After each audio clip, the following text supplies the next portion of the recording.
दोस्तों आज मैं बात करूंगा इक्विटी मार्केट के बारे में और इक्विटी मार्केट के अंदर बेसिक कॉन्सेप्ट्स क्या होते हैं, किस तरीके से इक्विटी मार्केट के अंदर अगर काम भी करना चाहते हैं तो हमारे रूल्स क्या होने चाहिए, जरा उसको हम समझ लेते हैं। और क्या इक्विटी मार्केट के अंदर प्रॉफिटेबल रहने के लिए हम लोगों को सच में 1 साल 2 साल या 10 साल की प्लानिंग करनी चाहिए कि भाई आज हमने कोई भी स्टॉक खरीदा और हमारे बच्चों के बच्चों के बच्चों के लिए हमने प्लानिंग कर दी। क्या ऐसा लंबा वाला आपको सोच के चलना चाहिए या फिर इक्विटी मार्केट से अच्छे तरीके से पैसे कमाए जा सकते हैं, ये समझते हैं। मैं कुछ एग्जांपल भी लूंगा। जैसे अभी की कंडीशन देखा जाए तो आप देख रहे होंगे पेटीएम के साथ में क्या हो रहा है।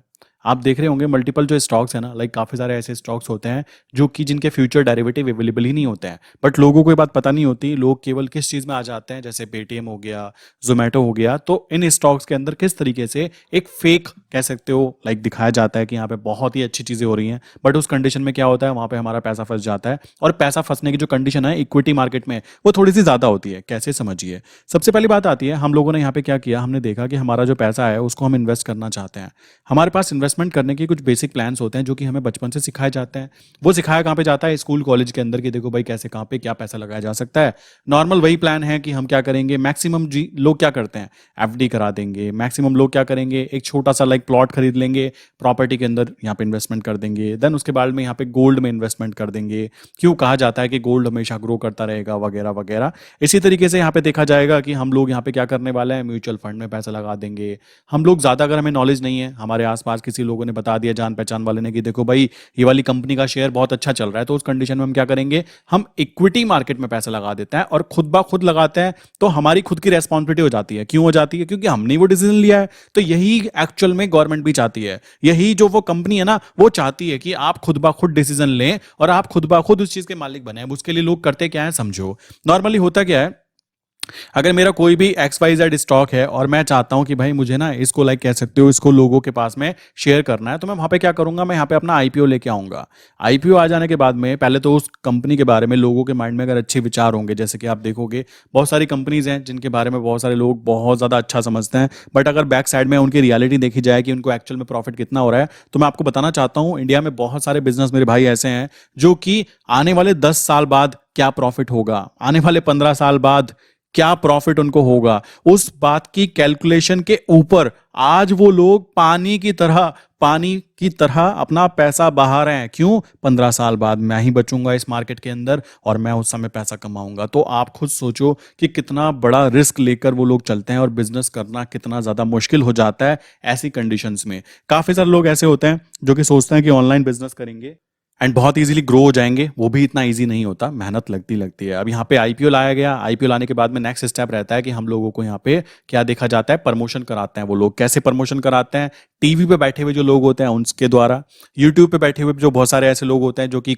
शेयर मार्केट के बारे में नॉलेज रखते हैं उनके द्वारा, ऐसे ही बहुत सारे ऐसे लाइक फिल्म स्टार हो गए या फिर कह सकते हो जो लोग आम जनता की लाइफ पर थोड़ा सा भी इंपैक्ट डाल सकते हैं, उनके द्वारा वो लोग क्या कराएंगे, प्रमोशन कराएंगे। और प्रमोशन कराने पर क्या होता है, उन कंपनी के अंदर लोग पैसा लगाने के लिए तैयार हो जाते हैं। क्योंकि आम आदमी के पास जो पैसा रखा हुआ है, आप खुद सोचो, किसी के पास में 20,000 रुपए रखे हुए हैं, ठीक, किसी के पास में लाइक कह सकते हो 10,000 रुपए रखे हुए हैं। और ये छोटी छोटी अमाउंट जो होती है ना, बहुत ज्यादा कंबाइन होते होते जब एक पर्टिकुलर शेयर के अंदर इन्वेस्ट की जाती है तो वहां पे वो बहुत बड़ा पार्ट बन जाता है। तो इस तरीके से देखा जाए, लाइक बहुत सारी कंपनीज ऐसी होती हैं जिनके जो मेन लाइक जो पावरफुल पर्सन होते हैं, जो उस कंपनी के हेड होते हैं, उनके पास में उस कंपनी के कुछ ही परसेंट इक्विटी होती है। बाकी इक्विटी उन्होंने क्या कर रखी होती है, लोन पे रख दी होती है या डिफरेंट डिफरेंट चीजें करी रखी होती हैं। तो आप समझ सकते हो कि वो उस कंपनी में एक छोटा सा पार्ट रखता है, बट उसको मूवमेंट कराने के लिए, ताकि वो ऊपर ग्रो करता रहे, ताकि उनका वो छोटा सा पार्ट भी बड़ा होता रहे। कंपनी काम कर रही है नहीं कर रही है वो चीज पीछे की हो जाती है, क्योंकि आम जनता जो 20,000 रुपए की इन्वेस्टमेंट कर रही है, 10,000 रुपए की इन्वेस्टमेंट कर रही है, वो यहाँ पे कोई रिसर्च एनालिस्ट के पास नहीं जाती।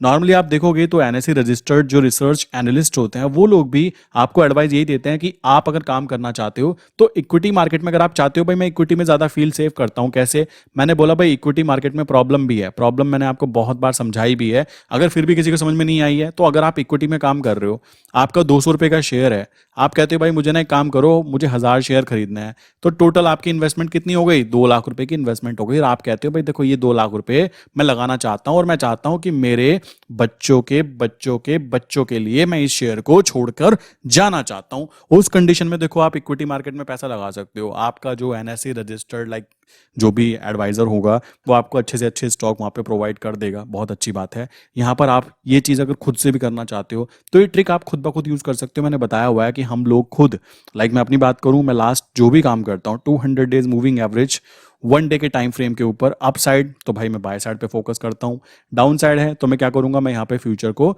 या तो ऑप्शन को सेल करने की बातें करूँगा, कभी भी इक्विटी में काम करने की कोशिश नहीं करूंगा। बट अगर कोई इक्विटी में काम कर रहा है तो वो कर सकते हैं, कोई प्रॉब्लम की बात नहीं आती है। बट फंस कहाँ पे जाते हैं, जैसे कि आप यहाँ पे देखोगे ये पर्टिकुलर शेयर के अंदर लोग किस तरीके से फंस रहे हैं, कॉमन सी बात आ जाती है। अब यहाँ पे आप देखोगे जो प्राइसिंग चल रही है, स्टार्टिंग कहाँ से हुई थी, स्टार्टिंग अप्रॉक्स यहाँ से स्टार्टिंग हुई थी, 1800 1900 से प्राइसिंग स्टार्ट हुई थी। और मूवमेंट आप देख सकते हो कितनी गंदी वाली मूवमेंट काउंट हुई है, और अभी भी वो मूवमेंट किस तरीके से कंटिन्यू चल रही है आप देख सकते हो। अभी क्या होने वाला है किसी को भी नहीं पता, क्योंकि प्रॉब्लम जो होती हैं इक्विटी मार्केट में बहुत सारी काउंट होती है। उन प्रॉब्लम में से सबसे बड़ी प्रॉब्लम ये आती है कि आम जनता को जो इंपॉर्टेंस होती है ना, जो भी न्यूज़ आती है, जो इंपॉर्टेंट न्यूज़ होती है, हमें क्या लगता है कि हम न्यूज़ चैनल देखेंगे और न्यूज़ चैनल देखने के बाद में हम लोग उस न्यूज़ को एनालाइज करेंगे, और एनालाइज करने के बाद में हम लोग शेयर को बाय कर सकते हैं या फिर हम उस शेयर से एग्जिट कर सकते हैं। इतना सिंपल अगर होता तो हर घर में एक ट्रेडर बैठा होता या फिर इन्वेस्टर बैठा होता। कॉमन सी बात आती है। तो आपको बात समझनी है कि जो न्यूज़ हमारे पास आती है वो फर्स्ट न्यूज़ नहीं होती, कॉमन सी बात है। वो न्यूज़ पहले से ही कहीं और जा चुकी होती है, और जो असली गेम होने वाला होता है वो हो चुका होता है। हम लोगों के पास जब तक वो न्यूज़ आती है ना तब तक वो पुरानी हो चुकी होती है, और हम तो केवल उसके जो शॉक वेव्स होते हैं ना, उन वेव्स को कह सकते हो कंटिन्यू झेल सकते हैं। बाकी असली जो गेम होता है वो गेम तो प्ले हो चुका होता है, और हम लोग यहाँ पर एंटर करना चाहिए था। हमें पता ही जब लगता है जब मार्केट यहाँ तक आ जाती है, समझ रहे हो, उस कंडीशन में उसका टाइम आ चुका होता है कि अब वो नीचे की तरफ जाएगा, और हम वहाँ पे क्या करते हैं, हम यहाँ पे बाय करते हैं, हम फंस जाते हैं। ये एक नॉर्मल सा ट्रैप देखने के लिए मिलता है। कभी भी न्यूज़ बेस्ड वाली जो भी कंपनी होती है, अगर आप सेफ प्ले करना चाहते हो, शेयर मार्केट को जुआ नहीं कहलाना चाहते हो, देन ध्यान रखना, कोई भी न्यूज़ बेस्ड कंपनी अगर आती है, न्यूज़ बेस्ड कोई भी ऐसी चीज़ें होती है कि मूवमेंट हो रही है, उसके अंदर ट्रेड करने से बचा जाना चाहिए। अगर आप न्यूज़ बेस्ड ट्रेड करना चाहते हो तो आपका ट्रेडिंग स्टाइल ही डिफरेंट हो जाएगा, क्योंकि अगर आप न्यूज़ पे काम करोगे तो न्यूज़ जैसी आती है तो उस जगह पर टेक्निकल इंडिकेटर होते हैं जितने भी टेक्निकल इंडिकेटर्स होते हैं वो वहां पर फेल हो जाते हैं। इस बात को ध्यान रखिएगा। और अगर आप ये सोच रहे हो कि मुझे टेक्निकल इंडिकेटर पे काम करना है, उस कंडीशन में अगर किसी चीज़ की न्यूज़ आने वाली है, किसी कंपनी के रिजल्ट्स आने वाले हैं, कोई बैड रिजल्ट आने वाले हैं या अच्छे रिजल्ट आने वाले हैं, उससे फ़र्क नहीं पड़ता है। आपको उस टाइम पर, न्यूज़ वाले टाइम पर, उन चीज़ों के अंदर ट्रेड करने से बचना चाहिए। जब मार्केट न्यूट्रल होती है, जब कोई भी न्यूज़ नहीं होती, कोई भी वहाँ पे प्रॉब्लम नहीं होती, देन उस कंडीशन में जो भी मूवमेंट्स होती हैं वहाँ पर क्या होता है, वो टेक्निकल इंडिकेटर्स को, वो पर्टिकुलर स्टॉक वहाँ पे मूवमेंट को कह सकते हो फॉलो करता है। वरना मैक्सिमम टाइम क्या होता है, मूवमेंट कुछ ऐसी रहेंगी जैसे आपको यहाँ पे देखने के लिए मिल रही है। एक न्यूज़ के कारण क्या से क्या मूवमेंट हो जाती है, आप यहाँ पे समझ सकते हो कितनी खतरनाक वाली मूवमेंट हुई है। अभी की बात करें तो बहुत ही खतरनाक वाली मूवमेंट यहाँ पे देखने के लिए हमें मिली है। बाकी आप लोग समझदार हो कि आपको ऐसे स्टॉक से बच के रहना चाहिए। मैं किसी की बुराई नहीं कर रहा हूँ, बेसिकली डिपेंड करता है न्यूज़ के ऊपर। मैं केवल ये समझाना चाहता हूँ कि आप देखो न्यूज़ आने पर कितना बड़ा इंपैक्ट आता है। आप किसी इंसान ने अगर यहाँ पे इसको 760 के ऊपर बाय भी करके रखा हुआ होता तो वो यहाँ पे देखेगा तो उसको कितना बड़ा ह्यूज अमाउंट में नुकसान होने वाला है, आप खुद समझ सकते हो। और कैसे कैसे नुकसान होने वाला है आप देखो यहाँ पे कि मूवमेंट जो थी वो मूवमेंट कभी भी अप साइड पे तो कंटिन्यू रही नहीं ना ज़्यादातर टाइम, आप यहाँ पे नोटिस कर सकते हो। बचने का सिंपल सा एक तरीका था यहाँ पे, तरीका जो है मैं बता भी चुका हूँ, कई बार बता चुका हूँ। हम यहाँ पे क्या करेंगे, आप इजीली जाइए, जाने के बाद इंडिकेटर्स पे मूविंग एवरेज लगाइए, simple moving average. Simple moving average लगाने के बाद में आप इसके ऊपर जाकर सेटिंग पे जाओगे। सेटिंग में जाने पर यहाँ पे आप क्या करोगे, 200 चूज कीजिए। चूज करने के बाद ओके क्लिक कीजिए। आपको यहाँ पे दिखाई देगा कि जैसे ही कैंडल 200 डेज के ऊपर बनती है, ये 1 आवर का टाइम फ्रेम है, हम 1 डे के टाइम फ्रेम पे जाएंगे। जैसे ही कैंडल हमारी 200 डेज के ऊपर बनती है, देन हम इसको बोल सकते हैं कि भाई ये अप ट्रेंड कंटिन्यू हुआ। बट जैसे ही कैंडल 200 डेज के नीचे की तरफ बनती है, कॉमन सी बात है, यहाँ पे तो 200 डेज का अभी डाटा पूरा अपलोड भी नहीं हो रहा है। यहाँ पे आप देखोगे तो आपको जैसे ही 200 डेज के नीचे कैंडल बनती है तो आपको वहाँ से निकल जाने में ही फ़ायदा रहता है। क्यों रहता है? क्योंकि टेक्निकल इंडिकेटर बता रहे हैं कि भाई यहाँ पर प्रॉब्लम्स आनी चालू हो चुकी है और ये आप देख रहे हो क्या चीज़ें प्रॉब्लम्स आनी चालू हुई हैं। और कोई इंसान यहाँ पे एंटर करना भी चाहता ना, तो एंटर करने का भी उसका पॉइंट होना चाहिए कि भाई 200 डेज के ऊपर जैसी कैंडल बनेगी मैं अपनी एंट्री करूंगा और एंट्री तब तक कंटिन्यू रखूंगा जब तक वो 200 डेज के ऊपर है। ये तरीका यूज़ कर सकते हैं। बाकी मैंने आपको बताया है कि हम लोग क्या कर सकते हैं, हमारे पास एक और ऑप्शन यहाँ पे अवेलेबल होता है। ऑप्शन का नाम क्या है, खुद ऑप्शन ही है। आप बेसिकली क्या कीजिए, अगर आपको इक्विटी में इन्वेस्टमेंट करने का देखो शौक है, जो मैंने बताया कि बच्चों की प्लानिंग कर रहे हो, तो भाई आप कर सकते हो। बाकी इक्विटी के अंदर ना केवल 20% चांस है आपके जीतने के, ठीक है। तो आपको ध्यान रखना है जो वो 80% टाइम जो लाइक लॉस होने के चांस है उसमें आपको प्रॉफिट देखने के लिए मिले। कैसे, अगर मान लीजिए कोई भी स्टॉक है, ये मैंने 1 डे के टाइम फ्रेम पर लगाया और कोई भी स्टॉक है वो 1 डे के टाइम फ्रेम के ऊपर मूविंग एवरेज के ऊपर जाता है, उस कंडीशन में आप क्या कंडीशन लेके चलोगे कि ये ना अप ट्रेंड में जाने की तैयारी कर रहा है, ठीक। अब ये चीज आप मान के चलोगे और अब साइड पे मार्केट जो होती है 20% टाइम मार्केट अप ट्रेंड रहने की कोशिश करती है, 60% टाइम मार्केट जो है वो साइडवेज रहने की कोशिश करती है, एंड 20% टाइम मार्केट क्या करती है, वो डाउन ट्रेंड में रहने की कोशिश करती है। ये सिंपल सा अगर हम पूरे साल का ओवरव्यू देखें ना तो उसकी बात हो रही है। और ये किसी भी स्टॉक की भी बात करूँ तो उसमें भी मान लो एसबीआई की बात कर रहा हूँ, तो उसमें भी ये एक नॉर्मल कंडीशन बन सकती है कि भाई ये इस टाइम पे ऐसे करके मूवमेंट करती है। तो अभी क्या है, मान लो 200 डेज के ऊपर है, तो मैंने बोला ये अप साइड पे जाने की मूवमेंट करने के लिए तैयार है 1 डे के टाइम फ्रेम के ऊपर। टाइम फ्रेम सबसे इंपॉर्टेंट है, ये मैं 1 डे के टाइम फ्रेम की बात कर रहा हूं, ठीक है। तो यहां से जैसे ही ऊपर जाए, मान लीजिए अभी प्राइस चल रहा है मेरा यहाँ पे 600, तो मैं क्या कर सकता हूँ, नीचे मैंने क्या पकड़ा, मैंने देखा 580 की मैंने पुट को पकड़ा और मैंने पुट को ना पास वाली को मैं सेल कर दूंगा, ठीक। इसके नीचे की तरफ देखूंगा तो 560 यहाँ पे लाइक 20 पॉइंट के नीचे मैंने पीई को देखा और मैंने यहाँ पे बाय कर लिया। अब क्या होगा, सेल पोजीशन जो की है उसकी प्रीमियम का प्राइस मान लीजिए 7 पैसे, लाइक 7 था, सॉरी पैसे नहीं 7 पॉइंट्स था, ठीक। मान लीजिए नीचे आपने बाय किया है उसका 3 पॉइंट्स था। तो आपको इनके बीच का डिफरेंस अप्रोक्स 4 पॉइंट्स का डिफरेंस जो है वो आपको प्रॉफिट के रूप में मिल सकता है और उसके जीतने के चांसेस क्या ज्यादा रहेंगे। मार्केट अगर सोचो 600 के 600 ही खड़ी रहे तब भी आप जीत सकते हो, ठीक, जो कि 60% टाइम बैठते हैं चांसेस। मार्केट अगर ऊपर निकल गई 20% टाइम तब भी आप जीत सकते हो। मार्केट अगर नीचे आ गई और 580 तक भी आ गई तो भी कोई दिक्कत नहीं, और नीचे गिरना भी चालू हो गया तो आपको ऑलरेडी पता है कि मुझे लॉसेज कितने होंगे, ठीक। आपको ऑलरेडी पता रहेगा आपको प्रॉफिट कितने होंगे। तो यहां पर केवल 20% चांस होंगे कि आपको लॉस हो, ये बात ध्यान रखो। इस कारण मैं हमेशा बोलता हूं चाहे आप एक लॉट में काम करो मेरे भाई, पर इक्विटी में इन्वेस्टमेंट करने की प्लानिंग मत बनाओ। पता है आम आदमी यहाँ पे फंस रहा है और फंसने के बाद में क्या होता है, उसका पैसा यहाँ पे फंस जाता है।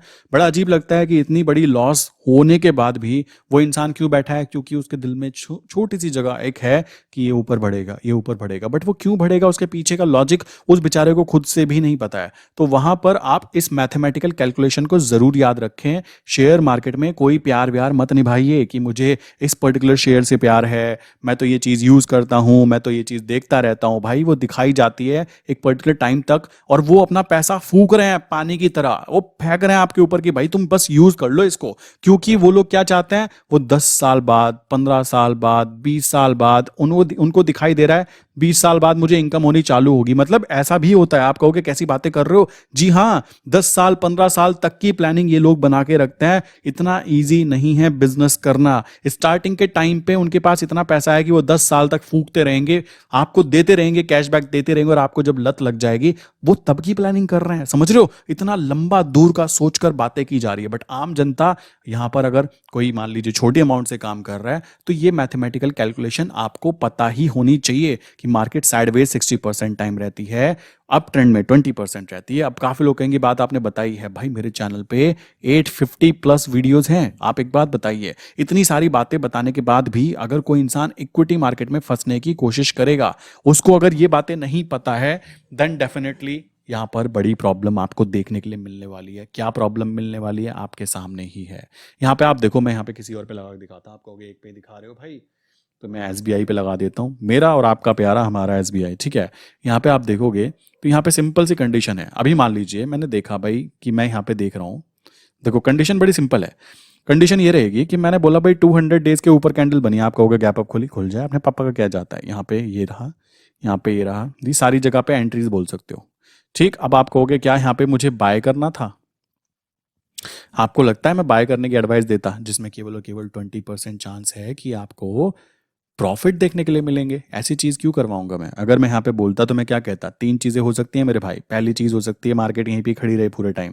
दूसरी कंडीशन हो सकती है मार्केट ऊपर की तरफ ही रहे पूरे टाइम। तीसरी कंडीशन हो सकती है जैसे ही 200 डेज के नीचे बने, आप क्या करो, अपनी ट्रेड को एग्जिट कर दो, बात खत्म। आपको यहाँ पे क्या लेना है? आपको यहाँ पे टाइम वैल्यू खानी है, टाइम वैल्यू के साथ में गेम प्ले करना है। जैसे ही मार्केट ऊपर की तरफ बने, आप नीचे की पीई को पकड़ो, सेल करो। नीचे की पीई को पकड़ो, बाय करो। अब काफ़ी लोग कहेंगे हमारे पास पैसे नहीं है। भाई अगर आप निफ्टी बैंक निफ्टी में काम कर सकते हो, 1 लाख रुपए 2 लाख रुपए लगा सकते हो, तो इस 1-2 लाख रुपए से आप इस चीज़ को करोगे ना, तो आपको एक सेफ एंड सिक्योर रास्ता दिखाई देगा कि हाँ यहाँ पे चीज़ें कर सकते हैं। अब जैसे यहाँ पे आप देखो, यहाँ पे 650 प्राइस चल रहा है एसबीआई का, तो यहाँ पर कौन इंसान एंटर करने की सोचेगा? सोचो, कॉमन सी बात है। एंट्री करने की पॉइंट भी अगर कर रहे हो, इक्विटी में इन्वेस्टमेंट करने की कोशिश भी कर रहे हो ना, तो आपके माइंड में बस इतना ध्यान रहना चाहिए, 200 डेज के ऊपर है, ट्रेंड अप है, भाई मैं बाय साइड पे काम करने के लिए तैयार हूँ। जैसे ही 200 डेज के नीचे आ रहा है, भाई मैं एग्जिट करने के लिए तैयार हूँ। अब काफी लोग कहेंगे हमारी यहाँ एंट्री होती, यहाँ एग्जिट हो जाती, फायदा ही क्या हुआ? भाई वो तो तुमको देखना है ना जहाँ पे तुम इन्वेस्टमेंट कर रहे हो। ये बात तो तुमको समझनी है ना कि भाई कहाँ पे इन्वेस्टमेंट कर रहा हूँ मैं। अब यहाँ से यहाँ तक के मानता हूँ मैं, कुछ नहीं होता। सोचो यहाँ पर आप जैसे ही खड़ा था, ये यहाँ पे प्राइस के ऊपर, ये प्राइस जो है हमारा 574, तो अगर मैं यहाँ पे क्या करता, लाइक 574 की बजाय 560 की मैं पुट को मैं सेल कर देता, और नीचे की 550 की पुट को मैं बाय कर लेता। ठीक, तो मार्केट अगर पूरे टाइम महीने भर साइडवेज पे रही है ना, तो मुझको यहाँ पे प्रीमियम का डिफरेंस मिलता और मुझे यहाँ पे प्रॉफिट होता ही होता, हाई चांसेस होते। और अगर ये नीचे गिर भी जाता तो भी मेरे पास एक बफर जोन अवेलेबल होता। देखो मैं मार्केट में ना आपको वही चीज बताने की कोशिश कर रहा हूँ जिनसे सच में पैसा बने। आप चाहो मैं यहाँ पे फालतू की बातें बता लूँ, इक्विटी में कैसे इन्वेस्ट करें, देखो 99% प्रॉफिटेबल इंडिकेटर। भाई ऐसा होता है क्या? बेवकूफ़ बनाने का धंधा है। 99% प्रॉफिटेबल कुछ नहीं होता। हम लोग भी काम करते हैं ना, तो काम जो है लॉजिक्स पे किए जाते हैं। अगर आपके लॉजिक्स अच्छे हैं, आप प्रैक्टिस कर रहे हो, तो आपकी एक्यूरेसी अगर 60% और 70% भी होती है, तो शेयर मार्केट में आप अच्छे तरीके से काम कर सकते हो। और सबसे अच्छी बात, आपकी साइकोलॉजी डेवलप होगी ना, तो आप खुद समझ जाओगे कि 99% एक्यूरेसी वाला इंडिकेटर अगर आपको कोई बता रहा है ना, तो वो आपको पागल बना रहा है। बात आपको समझनी पड़ेगी। नहीं समझोगे, पागल कटता रहेगा तुम्हारा। भाई कॉमन सी बात आती है। मैं तो इस चीज को देखकर कभी कभी हंसता हूँ। नीचे एक कमेंट पढ़ा मैंने कि आप वही बातें बताते हो जो पहले बताई हुई है। भाई मेरे चैनल पे जाओगे तो चक्कर आ जाएंगे, 850 प्लस वीडियोज हैं भाई। कॉमन सी बात आती है। और आपको लगता है कि ये बातें गलत है, मुझे कोई भी बता दे कि यहाँ पे एक भी बात गलत बताइए। हाँ, अगर मैं आपको कहता हूँ यहाँ पे ऑप्शन बाइंग कर लो, क्यों कर लो? क्योंकि आपको मजा आएगा। फिर आपको क्या होगा? मजा आएगा, सजा आएगी। ये बात गलत हो जाएगी। ठीक है, ऐसा नहीं करना है। कॉमन सी बात है, हम लोगों को वो चीज़ें करनी है जिनसे पैसा आता है। और पैसा किस चीज़ से आता है मैं पहले ही आपको एक्सप्लेन कर देता हूँ। ऑप्शन सेलिंग करने से पैसा आता है। ठीक है, फॉरेक्स मार्केट में काम करने से पैसा आता है, सेफ मनी जिसको बोलते हैं। ठीक है, इसी के साथ में कुछ लोग कहते हैं हम लोग क्रिप्टो में काम करना चाहते हैं। भाई क्रिप्टो के अंदर मैं काम नहीं करता हूँ, मेरा इंटरेस्ट नहीं है उसके अंदर, क्योंकि उस पर टैक्सेशन बहुत ज़्यादा लगती है। और अभी मेरा ऐसा नहीं है कि मैं यहाँ से बाहर रहना चाहता हूँ कहीं पे। हाँ, मुझे पता है कि वहाँ पे पैसा बन सकता है, बट देखो भाई कॉमन सी बात है, जबरदस्ती उड़ता तीर नहीं लेना चाहता मैं। ठीक है, जब मुझे पता है मैं यहाँ पे अच्छा काम कर रहा हूँ, यहाँ पे अच्छा काम कर रहा हूँ, मुझे पैसे कमाने से मतलब है। कॉमन सी बात है, मुझे कौन सा बिटकॉइन ट्रेडर लिखना है अपने फेसबुक पेज के ऊपर, सोचने की बात आती है। बाकी आपके ऊपर आपका डिपेंड करता है। आपको अगर इन्वेस्टमेंट करनी है तो इक्विटी मार्केट के अंदर इन्वेस्टमेंट कैसे करनी है, बहुत ही सिंपल, बहुत ही ईजी, बहुत ही ऐसी चीज़ें जो कि बड़े बड़े प्लेयर भी यूज़ करते हैं, म्यूचुअल फंड्स भी यूज़ करते हैं। ये बात ध्यान रखना। आइडेंटिफिकेशन करने का सबसे आसान तरीका, अगर कोई टेक्निकल इंडिकेटर की बात कर रहा है तो वो क्या हो सकता है? हमारा 200 डेज मूविंग एवरेज लगाओ, एंजॉय करो। ऊपर जा रहा है तो हम पुट के साथ गेम खेलेंगे, नीचे जा रहा है तो हम कॉल को सेल करेंगे। बस ये दो चीज़ें करते रहो, आपको लॉसेस होने की प्रोबेबिलिटी पहले ही पता होगी, प्रॉफिट होने की प्रोबेबिलिटी आपको पहले ही पता होगी। अगर यहाँ पे भी किसी को कंफ्यूजन हो रहा है कि मालिक क्या हो सकता है, भगवान क्या होगा हमारे साथ, तुम ट्रेड मत करो मेरे भाई। आप ट्रेड करने के लिए बने ही नहीं हो। आप नॉर्मली पता है क्या कर सकते हो? यही करो। क्यों करो? क्योंकि आपको ये बातें समझ में आएंगी ही नहीं। मार्केट में पैसा उनका ही बनेगा जिसकी साइकोलॉजी डेवलप हो रही है। मैं फिर कहता हूँ, मैं यहाँ पे कभी भी आपने देखा होगा, मैं कभी नहीं कहता कि मुझे जाकर सब्सक्राइब करो, ये करो, वो करो। क्यों नहीं कहता? क्योंकि मुझे पता है मार्केट में साइकोलॉजिकल गेम है। मैं जबरदस्ती आपको कहूंगा ना, आपको खुद दिखना चाहिए कि सामने वाला बंदा क्या बातें कर रहा है। मैं यहाँ पे आपको मल्टीपल चीजें बता सकता था कि देखो जी क्या करो, आप ना एक काम करो, 5 मिनट के टाइम फ्रेम पे आओ एंड ये फलाना फलाना इंडिकेटर लगाते रहो और गेम खेलते रहो। बस यही चलता रहता हमारा। बट आप खुद सोचो, आपको पैसा कमाना है, नॉट ना यहाँ पे टाइम पास करना है। तो ये बात आपको दिमाग में होनी चाहिए कि कैसे कैसे काम करना होता है। आई विश ये बातें क्लियर हो गई होंगी। एंड जो मैंने लाइक पेटीएम की बात की, उसके अंदर आप देख सकते हो, वहाँ पर अगर आप बचना चाहते तो ये जो इंडिकेटर ना छोटा सा आपको बचा सकता था। सेफ्टी पर्पज़ के लिए इस इंडिकेटर का हर इंसान यूज़ करे। जैसे ही 200 डेज़ के ऊपर है, ईजिली इसको बाय माना जाए कि आप ट्रेंड में है। जैसे ही नीचे आता है उसको वहाँ पे एग्जिट कर दिया जाए उसको, या फिर सेल माना जाए कि ये भी नीचे की तरफ जाने की हाई प्रोबेबिलिटी रखता है। ये सबसे easy, safe and maximum time use करने वाला इंडिकेटर काउंट होता है अगर हम बात करें शेयर मार्केट की। बाकी फिर भी किसी के माइंड में कोई क्वेश्चन है तो भाई आप अपना क्वेश्चन क्या कर सकते हो, नंबर है इस पे पूछ सकते हो, 9837482890। सेकंड नंबर है 8077521043। इनमें से किसी भी नंबर पे आप मैसेज कर सकते हो। सेकंड चीज़ आती है, अगर आप करेंसी मार्केट के बारे में समझना चाहते हो तो मेरी वेबसाइट है एक्सप्लोसिव ट्रेड्स .in। ठीक है, आप इस वेबसाइट की लिंक मैंने डिस्क्रिप्शन में दी है, जाके चेक कीजिए, आपको वहाँ पे काफ़ी सारी चीज़ें, आपको इंपॉर्टेंट चीज़ें मिल जाएंगी। ठीक है, सो इसी के साथ आज की वीडियो बंद करता हूँ। आई विश आप छोटे से इंडिकेटर का यूज़ ज़रूर करेंगे और इस कॉन्सेप्ट को कि इक्विटी के अंदर इन्वेस्टमेंट कैसे करनी चाहिए आप समझ गए होंगे कि आप अपने लिए इन्वेस्टमेंट करना चाहते हो, अपने बच्चों के बच्चों के बच्चों के लिए, तो वो डिपेंड आपके ऊपर करता है। ठीक है, सो मिलते हैं नेक्स्ट इंपॉर्टेंट वीडियो के अंदर।